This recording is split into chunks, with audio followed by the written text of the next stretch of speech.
안녕하세요, 강민철입니다. 자, 2장 5절 보조기억 장치와 입출력 장치 강의 시작해 보도록 하겠습니다. 보조기억 장치와 입출력 장치를 같은 절에서 같이 설명드리는 이유는 뭐냐면 앞서 말씀드렸던 것처럼 보조기억 장치는 특별한 입출력 장치의 종류로 생각할 수 있기 때문입니다. 그렇기 때문에 보조기억 장치와 입출력 장치를 한데 묶어서 주변 장치라고도 통칭하기도 한다 라고도 말씀드렸죠. 그쵸? 이번 강의에서는 보조기억 장치의 다양한 종류와 보조기억 장치가 안전하고 안정적으로 데이터를 관리할 수 있게끔 하는 방법, 그리고 보조기억 장치를 비롯한 여러 입출력 장치들이 어떻게 입출력을 수행할 수 있는지에 대해서 알아보도록 하겠습니다. 자, 우선 보조기억 장치부터 알아보도록 하겠습니다. 이 보조기억 장치라고 하면은 보관할 프로그램을 저장하는 저장장치다 라고 말씀드렸었죠. 그쵸? 컴퓨터에서 주로 활용되는 보조기억 장치에는 굉장히 다양한 종류가 있지만 대표적으로 꼽자면 두 가지를 꼽을 수 있습니다. 하나는 이 하드디스크 드라이브, 이렇게 생긴 하드디스크 드라이브고요. 또 하나는 플래시 메모리 기반의 저장장치입니다. 플래시 메모리 기반의 저장장치의 대표적인 종류로는 SSD가 있고요. SD카드, USB 메모리 전부 다 플래시 메모리 기반의 저장장치다 라고 보시면 되겠습니다. 아시겠죠? 자, 하드디스크를 딱 뜯어보면은 이렇게 생겼을 거예요. 여기서 이 원판같이 생긴 이 부분이 실질적으로 데이터가 저장되는 공간인데요. 이 부분을 플래터라고 부릅니다. 그리고 이 플래터는 스핀들이라고 하는 구성 요소가 회전시키게 돼요. 그러면 헤드라고 하는 구성 요소가 플래터에 저장되어 있는 정보를 읽을 수 있게 됩니다. 여기까지 가셨죠? 그쵸? 자, 보조기억 장치는 보관할 프로그램을 저장하는 저장장치라고 말씀드렸습니다. 자, 그렇다면 이 보조기억 장치가 지켜야 할 본분은 크게 두 가지입니다. 데이터를 안정적으로 저장하기, 그리고 저장한 데이터를 안정적으로 제공하기. 이렇게 보조기억 장치가 안전하게 또 안정적으로 데이터를 제공해 줄 수 있게끔 하는 기술에는 굉장히 다양한 기술들이 있지만 이 강의에서는 여러 전공 서적에서 공통적으로 강조하는 전통적인 기법 중 하나인 레이드를 소개해 드리도록 하겠습니다. 레이드. 이 레이드는 데이터의 안전성 혹은 성능을 확보하기 위해서 여러 개의 독립적인 보조기억 장치를 마치 하나의 보조기억 장치처럼 사용하는 기술을 의미합니다. 앞서 말씀드렸던 이 하드디스크 혹은 플래시 메모리 기반으로 이 레이드를 구성할 수가 있어요. 아시겠죠? 마치 가상의 하나의 보조기억 장치처럼 여러 개의 독립적인 보조기억 장치들을 사용할 수 있게끔 하는 기술이 레이드다 라고 정리하시면 되겠습니다. 아시겠죠? 이 레이드를 구성하는 방법에도 여러 종류가 있습니다. 그리고 레이드를 구성하는 방법을 레이드 레벨이라고 부릅니다. 레이드 레벨. 레이드를 구성할 수 있는 방법이 다양하다라는 것은 레이드 레벨도 여러 가지가 있다라는 점을 시사합니다. 대표적인 레이드 레벨에는 레이드 0, 1, 2, 3, 4, 5, 6이 대표적입니다. 그리고 이들 중에서 두 개의 레벨을 섞어서 구성하는 10, 50 등등도 있습니다. 아시겠죠? 지금은 이거 다 하나하나 암기하실 필요 없습니다. 자, 이렇게 다양한 레벨의 레이드는 지금 보이시는 이 사진과도 같이 운영체제를 부팅하는 시점에서 접할 수 있는 바이오스라고 하는 화면에서 설정할 수가 있습니다. 지금 보이시면 셀렉트 레이드 레벨이라고 보이시죠? 그리고 여러 레이드 레벨들이 명시되어 있다는 걸 볼 수가 있습니다. 자, 이런 식으로 간단한 설정을 통해서 레이드 레벨을 구성할 수 있다 까지 이해하시면 되겠습니다. 자, 그렇다면 레이드 0부터 6까지 대표적인 레이드의 종류에 대해서 알아보도록 할 텐데요. 0부터 6까지 모든 레이드 레벨을 하나하나씩 설명드리기보다는 대표적으로 가장 자주 활용되는 레이드 0, 1, 4, 5, 6 그리고 이 두 개를 합친 레이드까지만 설명드리도록 하겠습니다. 이 레이드 레벨들이 가장 자주 사용되는 레이드다 라고 보시면 되겠습니다. 아시겠죠? 자, 우선 레이드 제로부터 알아보도록 하죠.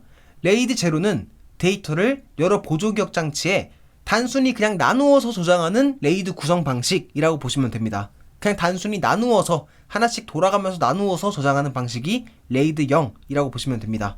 예를 들어서 저장하려고 하는 데이터가 4TB가 이렇게 있었다라고 가정해 볼게요. 그리고 얘를 1TB 하드디스크 4개에 나누어서 저장하고 싶다라고 가정해 보겠습니다. 자, 그럴 경우에 지금 보이시는 것처럼 단순히 나누어서 저장하는 방식이 레이드 제로다 라고 보시면 되겠습니다. 아시겠죠? 자, 이렇게 레이드 제로를 구성하면 지금 보시는 것처럼 마치 줄무늬처럼 유관된 데이터가 일렬로 저장되게 되죠. 그쵸? 마치 줄무늬처럼 분산되어서 저장된 이러한 데이터들을 스트라이프이라고 부르고요. 분산해서 저장하는 동작 자체를 스트라이핑이라고 부릅니다. 아시겠죠?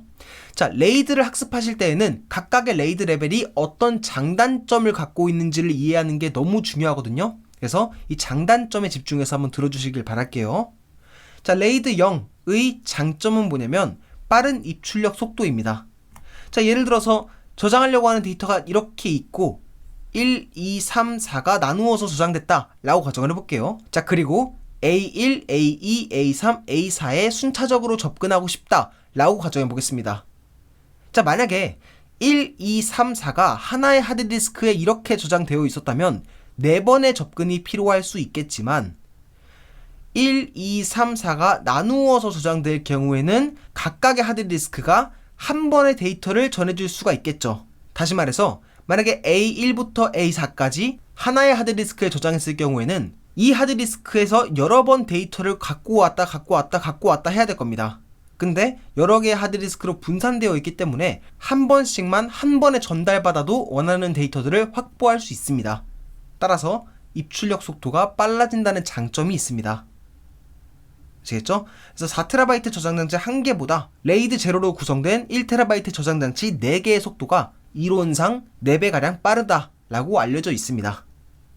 아시겠죠? 하지만 단점도 있습니다. 어떤 단점이죠?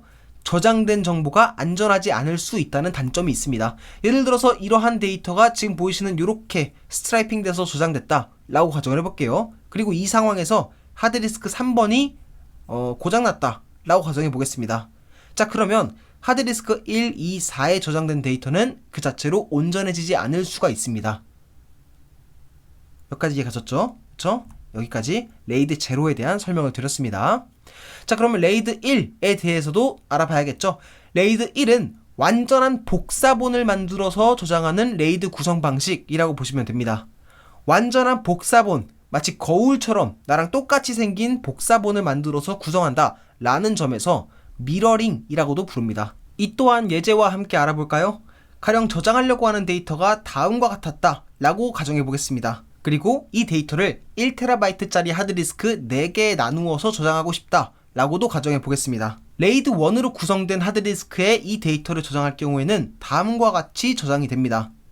하드디스크 1, 2에 나누어서 저장된 2TB짜리 데이터가 3, 4에 완전히 똑같이 복사본이 만들어서 저장된다는 것을 알 수가 있겠죠?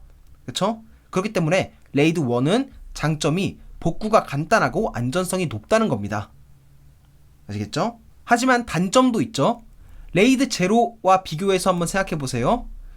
복사본이 저장된 크기만큼 사용 가능한 하드디스크의 양이 적어진다는 단점이 있습니다. 그렇죠? 하드디스크 4개짜리를 온전히 사용해서 저장할 수 있었던 레이드 제로와는 달리 완전한 복사본을 만드는 데 필요한 하드디스크가 필요하기 때문에 복사본이 저장된 크기만큼 사용 가능한 용량이 적어질 수가 있겠죠. 그렇죠? 그리고 쓰기 작업을 수행할 때 원본과 복사본 두 곳에다가 쓰기 작업을 해야 되기 때문에 당연히 쓰기 성능은 레이드 제로에 비해서 느릴 수 있습니다. 여기까지 이해 가셨죠? 그쵸? 여기까지가 레이드 1에 대한 설명이었습니다. 자, 레이드 4에 대해서 그러면 알아봅시다. 레이드 4는 뭐냐면 페리티라고 하는 오류 검출용 정보를 저장하는 하드디스크를 따로 두는 방식을 의미합니다. 페리티는 방금 말씀드렸던 것처럼 오류를 검출할 수 있는 정보를 의미하고요. 레이드 4의 구성 예제는 다음과 같습니다.